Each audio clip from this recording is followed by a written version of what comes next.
Gente, eu estava falando do calendário no outro vídeo e acabou que eu coloquei o calendário equivocado. Eu vou colocar aqui o calendário correto, tá? E aí eu já falo para vocês, ó. O calendário é esse aqui, tá? Como que ele está dividido? Ele está dividido basicamente em problemas. Aí eu jogo a bola para vocês vão fazer essas atividades a partir de um week. O que é isso? É um texto que vocês vão fazer conjuntamente lá dentro da plataforma Classroom, tá? Toda atividade tem que ser feita dentro da plataforma Classroom, porque se você não fizer dentro da plataforma Classroom, eu não tenho como saber o que cada um de vocês fez individualmente, tá? Então, dia 9 de julho é a primeira, o início das atividades, eu vou estar online disponível para vocês, para tirar dúvida e etc. Depois, na semana que vem, nós vamos ter o nosso congresso acadêmico. Aí, no dia 23 de julho, a gente tem de novo mais uma noite. Eu vou estar disponível aqui para dar instruções para vocês entenderem o que é para fazer e etc. E aí, no dia 31, já tem uma apresentação. Essa apresentação, ela é ao vivo, tá? Ela é síncrona, no horário que a gente confirmar da aula, das 19h30 até as 22h, tá? E vai ter apresentação, os grupos vão apresentar. Vocês têm que fazer um PowerPoint, vão ter que aprender a usar essa ferramenta, tá bom? No dia depois, 31 de julho, eu vou fazer uma aula teórica, tá? E essa aula teórica, eu vou explicar toda a teoria, mais os detalhes das apresentações que foram feitas naquele dia, tá? E aí, no final da aula teórica, eu já jogo para vocês de novo um novo caso, e assim sucessivamente, tá? E aí, a mesma coisa, 2 aulas de problemas vinculados à complexidade econômica na América Latina.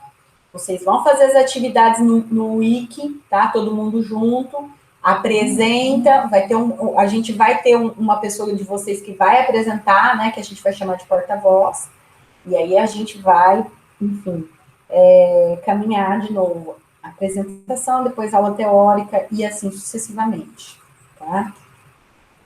O método PBL, se vocês se lembrarem de como funcionou lá no início de março, ele tem algumas personagens-chave dentro do grupo de trabalho, tá? A primeira personagem-chave é o porta-voz.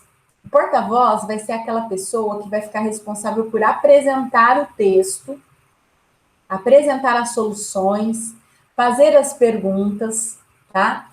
E, normalmente, eu quem escolho o porta-voz, tá bom? Além do porta-voz, nós vamos ter um outro membro que vai ser aquele que vai ser responsável por fazer o texto que vai estar em formato wiki. O que é um formato wiki? Cada um pôs uma coisa lá de um jeito que achou que era o melhor, mas esse texto ele precisa ficar com uma cara, ele precisa ter começo, meio e fim, ele precisa seguir a ordem que foi colocada para vocês lá na atividade. A atividade vai aparecer para vocês lá no Google Classroom no dia 9, e vocês já vão ver que tem lá um arquivo Google Doc e depois um arquivo de PowerPoint, ambos com templates para vocês seguirem, tá? Então, esse redator, ele vai ser aquela pessoa que vai fazer o texto ter começo, meio e fim. É ele que vai olhar erros de português, formatação, normas da BNT, se o que eu pedi está sendo respondido ou não, tá? E os demais vão ser membros normais, tá? Membros, pessoas que vão trabalhar, ajudar e etc. Normalmente, quem é redator não é porta-voz e vice-versa, tá? Os dois papéis, eles se complementam. E são papéis que eles vão se alternando, tá? Ao longo dos casos. Então, quem foi porta-voz no primeiro caso não vai ser mais no segundo. E assim sucessivamente. Para que vocês possam, enfim, experimentar situações novas, né? Exatamente, para sair da zona de conforto. Tá bom? E agora, para a gente terminar, eu vou mostrar para vocês, então, os 2 casos. Tá? Os 2 casos que vocês precisam, enfim, ter conhecimento. O primeiro caso é o caso sobre Prebisch, tá? O que ele vai falar? Ele vai trazer a pergunta...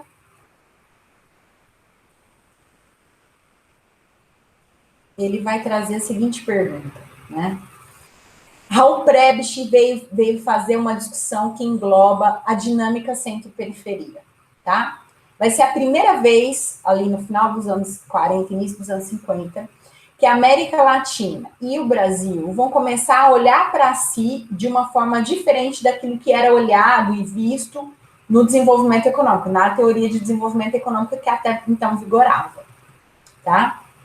Então, os estudantes que ficarem com o caso 1, Prebisch, vão ter que comentar o ciclo prebichiano de expansão de lucros e as pioras da distribuição de renda. Outra coisa que vocês vão ter que falar. Por que se industrializar foi a forma vista por Prebisch para resolver a questão cíclica? Esse é o problema número 1. De um grupo, de um conjunto de grupos. Metade da sala vai estudar Prebisch. E a outra metade vai estudar Celso Furtado e a armadilha do subdesenvolvimento, tá? Esses aí, essa segunda turma, eles têm uma pergunta bem menos volumosa, é uma pergunta só que ela é muito mais profunda, porque é muito difícil entender a armadilha do subdesenvolvimento. Então, quais são os fatores que justificam o conceito furtadiano de armadilha do subdesenvolvimento? Então, metade da turma vai estar discutindo Celso Furtado e a armadilha do subdesenvolvimento. Correto?